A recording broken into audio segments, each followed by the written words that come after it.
Kinachoendelea leo hapa University of Dar es Salaam ni Simba Bankers Bonanza. Ni muendelezo wa hamasa kuelekea mchezo wa tarehe 9 kwenye dimba la Benjamin Mkapa unaomkutanisha Simba dhidi ya Al Masry, ikiwa ni robo finali ya pili ya mnyama kutafuta tiketi ya kwenda hatua nusu finali ya michuano ya kombe la shirikisho Afrika.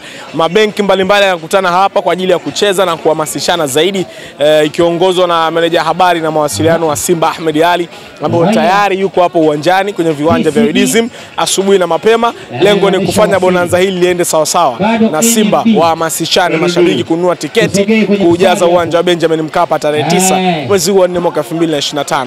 Tuko hapa lengo kuhabarisha kila kinachotokea kabla na baada ya bonanza hili kufika tamati. Kumbuko tu ni muendelezo wa hamasa za Simba Sports Club kuelekea mchezo wa robo finali ya pili marudiano dhidi ya Al Masry. Kumbukumbu nzuri, mchezo wa kwanza pale Misri mnyama aliangusha kwa idadi ya goli 2 na kuchukuliwa alama zote 3.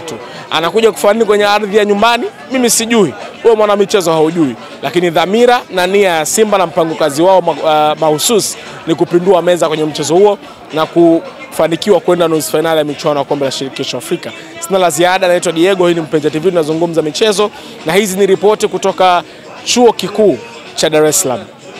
Kana